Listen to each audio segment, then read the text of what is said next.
Ha pasado ya un mes de las elecciones, aún no se define quién gobernará nuestro país. Cada vez son más evidentes las situaciones irregulares que se van presentando, los indicios de un fraude monumental que nos estaría arrebatando la libertad de elegir, nos estaría arrebatando la libertad de vivir como peruanos en democracia. Y no solamente eso, sino que han aparecido además algunos elementos que hacen pensar, que muestran que estas elecciones tendrían que anularse por haber una nulidad de origen en una de las candidaturas. Hasta en dos. Hay otros problemas en algunos de los que participaron en la primera vuelta. Para hablar de estos temas políticos, electorales y concretamente de la nulidad de las elecciones, hemos invitado a un analista acucioso, inteligente, como es Jorge Villena, que nos va a permitir profundizar en algunos aspectos electorales y políticos y legales que fundamentan la posible nulidad de esta elección. Jorge, ¿cómo estás? Hola, Buenas noches. hola Luciano, buenas noches a todos tus televidentes.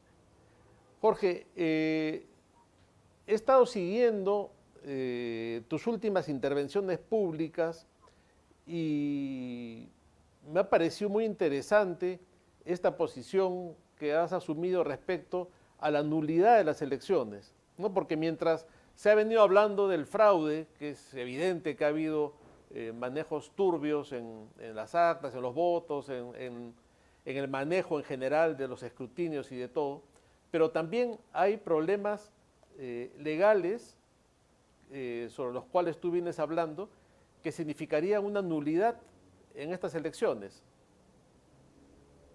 Sí, mira, la ley orgánica, el marco, digamos, regulatorio de los procesos electorales, en orden de importancia, es la Constitución, en primer lugar, y en segundo lugar, la ley orgánica de elecciones, ¿no? Que establece cuáles son las limitaciones y desarrolla cuáles son los límites que a partir de ahí, que señala la Constitución, podría ser válidos para constituirte como candidato o validar una plancha presidencial. Recordemos que no existe plancha de uno, tiene que haber por lo menos un vicepresidente dentro de la fórmula. En el caso de Perú Libre, el señor Castillo se presentó en una fórmula con la señora Boluarte y el señor Cerrón. El señor Cerrón fue excluido de inmediato por el Jurado Nacional de Elecciones apenas en diciembre del año pasado, ni bien fue inscrita a la lista, porque el señor cuenta con una condena de penal y evidentemente está todavía en la etapa de condena, todavía no se ha rehabilitado. Entonces, esta situación dejó a la lista incompleta, pero aún todavía validada. La señora Boluarte, y eso está en el artículo 107 de la Ley Orgánica de Elecciones, la señora Boluarte es miembro de un organismo del sistema electoral. ¿Cuál es el sistema electoral?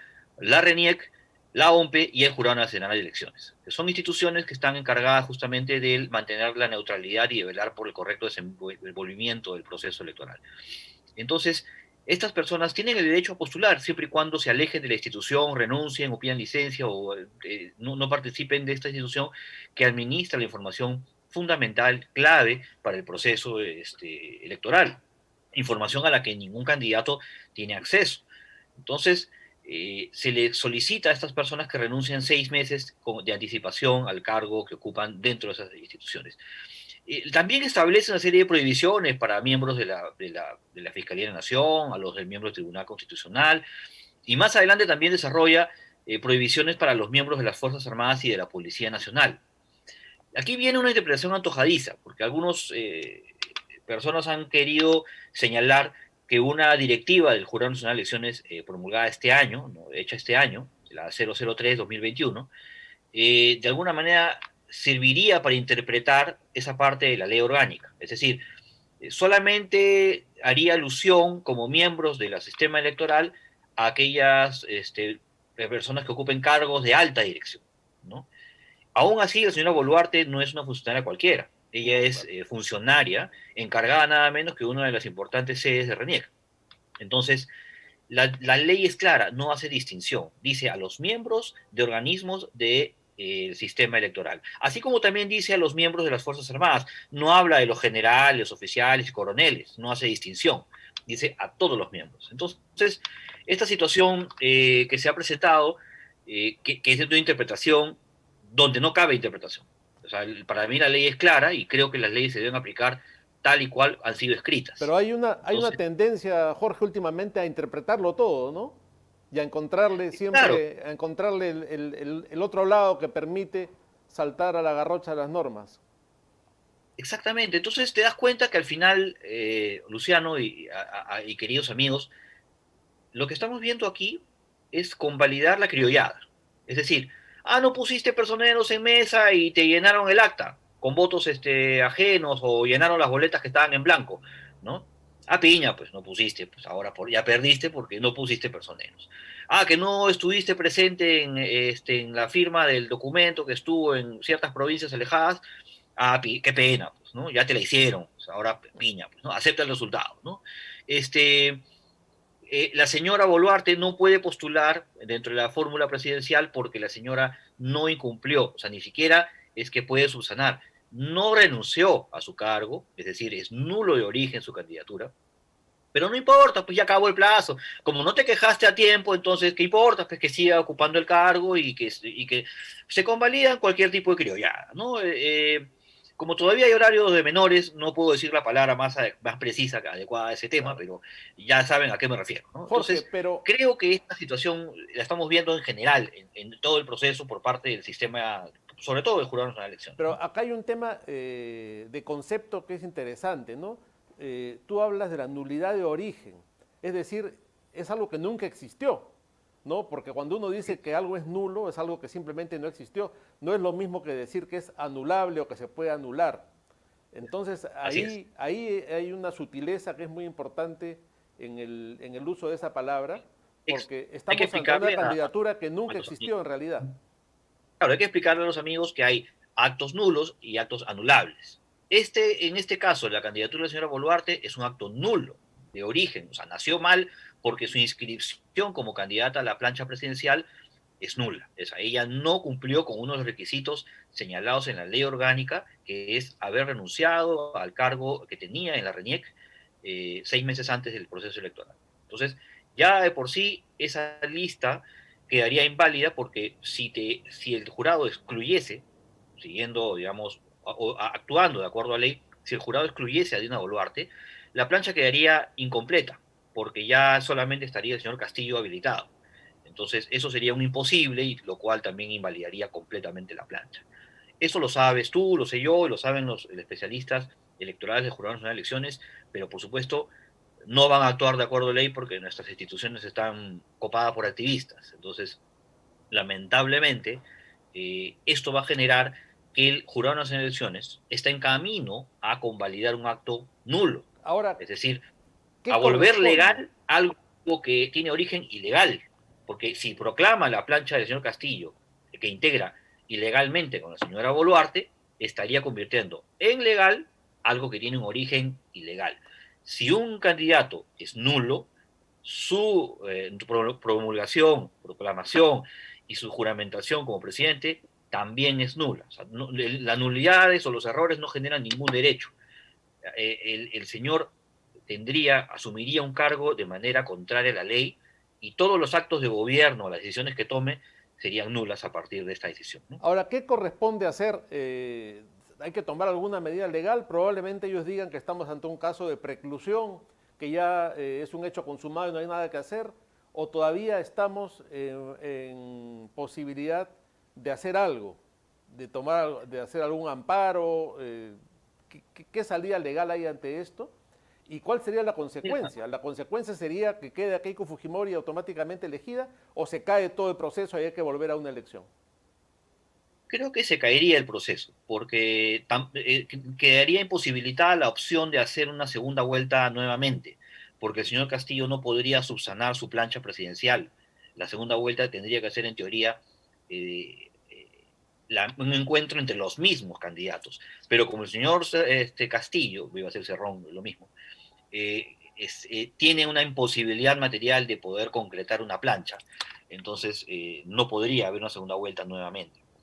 Creo que esta situación hace más difícil las cosas. Pero como te digo, yo cada vez confío menos en las instituciones legales en Por nuestro supuesto. país. Estamos viendo lo que está pasando en el Congreso. O sea, la izquierda peruana ha tenido un trabajo metódico, paciente, durante muchos años, de infiltración de las instituciones, sobre todo de las que están encargadas de la Administración de Justicia, llámese Poder Judicial, Ministerio Público, Junta Nacional de Justicia, OMPE, RENIEC, Jurado Nacional de Elecciones, que son todo parte de un sistema, ¿no? Y todo esto ha caído a raíz pues, de que han tomado el TC y la SUNEDU, ¿no? Que rompió el equilibrio que existía ahí, ¿no? Entonces, todas estas cosas que están pasando en realidad ya no se están ajustando a ley, sino a un activismo judicial, político, que como lo decía ahora, ya las instituciones ya no están funcionando en mérito al Estado de Derecho, sino al lawfare, es decir, Así es. este uso político de la justicia, ¿no? Eh, y lamentablemente lo vemos hoy día en esta eh, medida cautelar que le ha dado el Poder Judicial para que los miembros del Tribunal Constitucional no sean removidos de sus cargos, pese a que varios de ellos llevan más de 2 años de haber vencido su mandato. Me hace recordar aquella vez, no sé si te acuerdas, cuando la Municipalidad de Lima dispuso que los comerciantes de la parada sean desalojados y un juez Así es. pintoresco, Malzón Urbina, ordenó de que no lo desalojen porque tenían derecho a trabajo y que se queden en la calle en las condiciones en las que venían trabajando. Entonces, más o menos así, están así al nivel de los comerciantes de la parada, se encuentran los miembros del Tribunal Constitucional que hasta ahora se aferran a sus cargos y no quieren ser desalojados cuando ya hace muchos años han vencido el plazo que tenían Qué para barbaridad. poder ejercer su cargo. Jorge, si me permites, vamos a una pausa y luego volvemos para poder profundizar un poco más en este tema.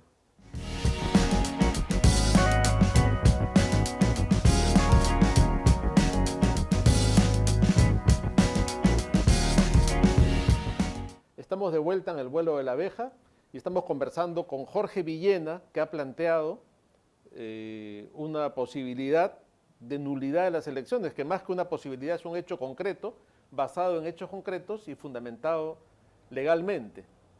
Estábamos, Jorge, viendo cuál era la salida a este entrampamiento, porque si esto que tú estás diciendo se concreta en una nulidad, obviamente habría que ir a un nuevo proceso y tendría que, el 28 de julio, asumir la presidencia el presidente del nuevo Congreso. ¿O no sería así? Bueno, creo que todos estamos hablando de si es que el Jurado Nacional de Elecciones actúa de acuerdo a ley. Al parecer no va a ser así. No ha dado ningún indicio de que fuera a ser así. Más bien lo que parece ser es que ya están haciendo todo el preparativo y están corriendo para proclamar al señor Castillo y convalidar este acto nulo, ¿no? Con lo cual, lo único que quedaría sería, pues, a los ciudadanos, ¿no? Desobedecer cualquier autoridad que surja de un proceso ilegal, que asuma una autoridad, una función pública en mérito a un acto ilegal, ¿no? Eh, pero pienso que en estos días en los que la gente está pendiente del resultado, de revisión de actas y estos recursos legales, estamos viendo en paralelo dos cosas interesantes. En primer lugar, una investigación de la Fiscalía, que a pesar de toda la infiltración y la manipulación que hay de las pruebas y del timing con el que actúan los fiscales, porque tenemos entendido, salvo que por ahí me corrijan, que los señores fiscales y el equipo especial de DIVIAC se encontraban ya 2 semanas antes en la ciudad de Huancayo, listos para hacer el allanamiento a los locales de Perú Libre y del gobierno regional. Y sin embargo, por unas órdenes de la Fiscalía en Lima, se demoraron las diligencias, pusieron en stand-by a todos y esperaron a que pase la segunda vuelta, la fecha de elección, para poder recién ahí hacer el allanamiento. Esto significa, en buen cristiano, de que están manejando la Fiscalía, una vez más corroboran que se maneja la Fiscalía con uso político. Cuando han querido hacer las audiencias en secreto, en reserva, cuando no hay ninguna justificación para eso, el Poder Judicial ya de manera desvergonzada tuvo que pedir disculpas y convocar a la prensa y transmitir la audiencia de estos señores de los dinámicos del centro. Y hemos visto una cantidad de información que ha sido recogida de los teléfonos celulares y las computadoras que han encontrado, junto a una cantidad enorme de fajos de billetes que eran dinero de la corrupción. Curiosamente, la Fiscalía ha planteado, que es bien rápida para plantear teorías sobre crimen organizado y organizaciones criminales, no ha planteado, no ha incorporado aquí al señor Cerrón, ¿no? Siendo que es notorio y visible que la persona más importante dentro del esquema de Perú Libre como del gobierno regional de Junín. Entonces, aquí estamos asistiendo a digamos, este triste espectáculo en el que estamos viendo un posible, ¿no? Más que posible, financiamiento indebido de la campaña del señor Castillo en esta segunda vuelta y primera vuelta también, ¿no? Es decir, fondos que vendrían directamente de actos de corrupción, de recursos mal gestionados del Estado. Por menos cosas he visto ir gente a la cárcel, ¿no? Keiko Fujimori se ha ido a la cárcel 3 veces, casi 4, por haber recibido $1 millón en teoría, ¿no? Ni siquiera ella, sino algunos allegados, de una empresa constructora. O sea, no estamos hablando de institución pública, sino de una empresa constructora. Aquí, sin embargo, la cosa es más grave. Y vemos en paralelo también a esto cómo la izquierda radical que representa a Perú Libre está en una abierta y franca colisión con la izquierda, digamos, miraflorina, blanca, de apellido largo, que está rodeando, encimando al señor Castillo, y está dividiendo tanto a la bancada como al partido, para poder repartirse los cargos, y están ahorita un grupo de gente cada vez eh, que salen a desmentirse unos a otros, a ver quién tiene la verdad y quién tiene la palabra y quién lleva la vocería correcta. Es un espectáculo muy triste y penoso ver cómo se están en una repartija de los cargos y cómo se disputan al señor Castillo como si fuera una marioneta, la mascota de Perú Libre, ¿no? Entonces, Ahora, hay esta un, situación está triste, ¿no? hay un abogado veterano ya en estas lides que nos amenazó con ríos de sangre y que luego ha dicho, está muy bien, la corrupción ha financiado al partido pero no al candidato. ¿No? Eso es algo pero de risa, ¿no? Cantinflesco. Bueno, yo no he visto en ninguna parte, ni siquiera en Brasil, la gente que está vinculada al caso Lavallato afirmar que le han entregado dinero a Keiko Fujimori, que le ha depositado en su cuenta o a alguien de su plancha presidencial. Sin embargo, ella ha ido presa 3 veces. Y en este caso no ocurre eso. Entonces creo que esto está avanzando y vamos a encontrar novedades que nos van a revelar mucho más acerca de cómo han llegado a aparecer estas personas en el espectro político cuando hace 6 meses no sabíamos de su existencia. Así es, sí. Y eso es algo que hay que valorar. De repente ahorita todos estamos distraídos y preocupados por esto, pero hace 6 meses, Luciano, nadie sabía la existencia de este señor. No lo había visto, pero ni en pelea de perros. Entonces, ¿de dónde salieron estas personas? ¿Cómo es posible que haya salido así? Es algo que en algún momento nos enteraremos, ¿no? Yo tengo mi teoría, creo que hay entre 100 a 200 mil votos flotantes ahí en algún sistema oscuro, paralelo dentro del conteo electoral, que le permite, digamos, a cierta gente beneficiar o perjudicar con resultados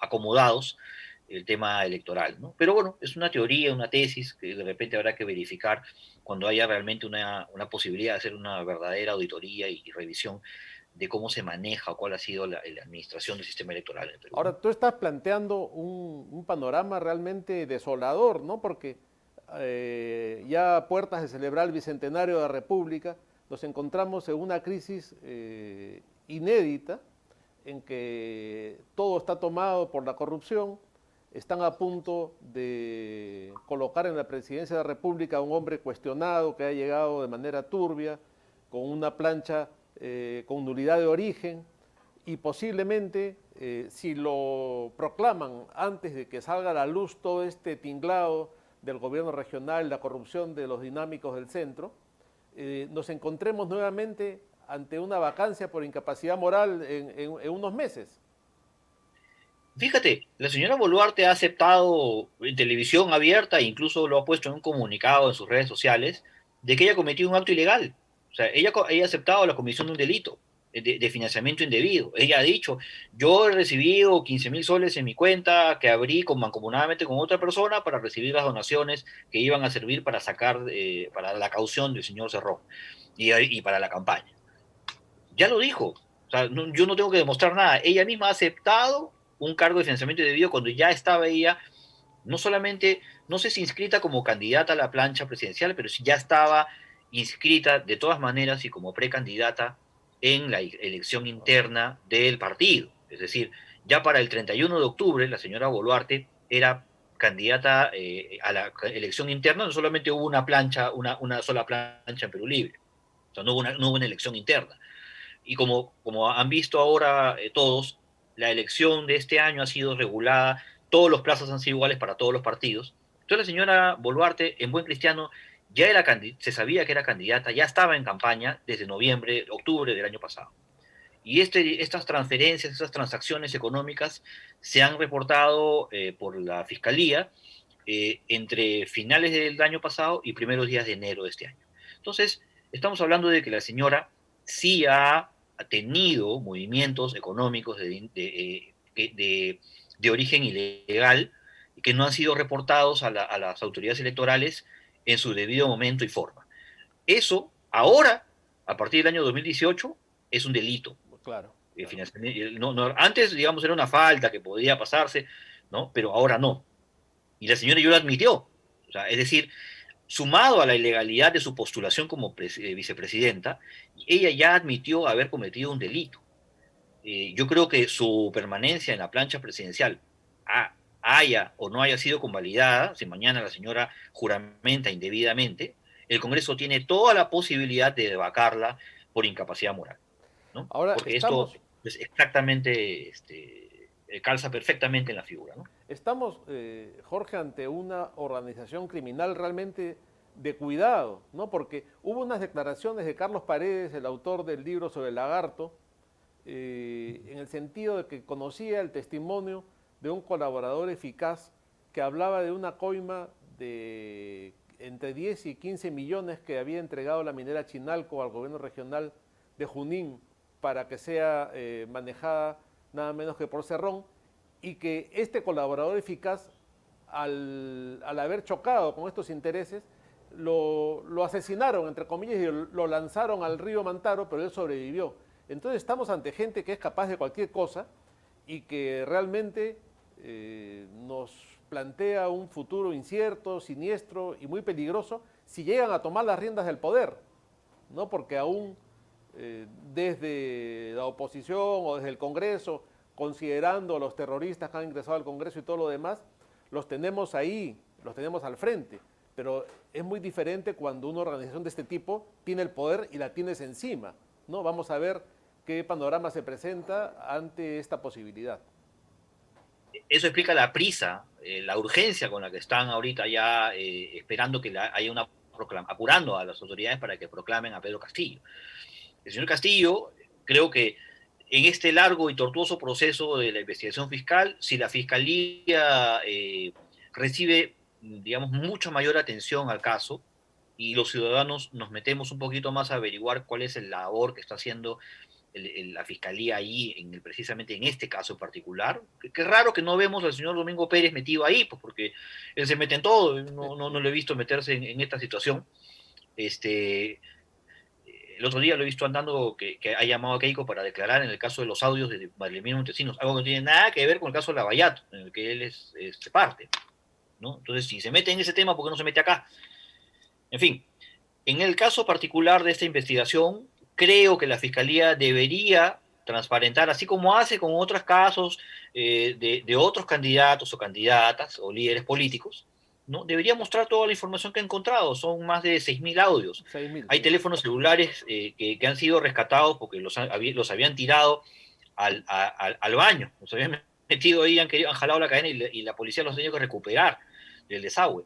Y han esperado que sequen los teléfonos para poderlos recién revisar y leer. Entonces, toda esta información evidentemente conduce a dos personas o tres personas importantes, claves, que son lo más importante de una investigación en una organización criminal, es decir, las cabezas. Y no me van a decir, pues, que toda esta gente trabajaba solamente para el señor Pinturita.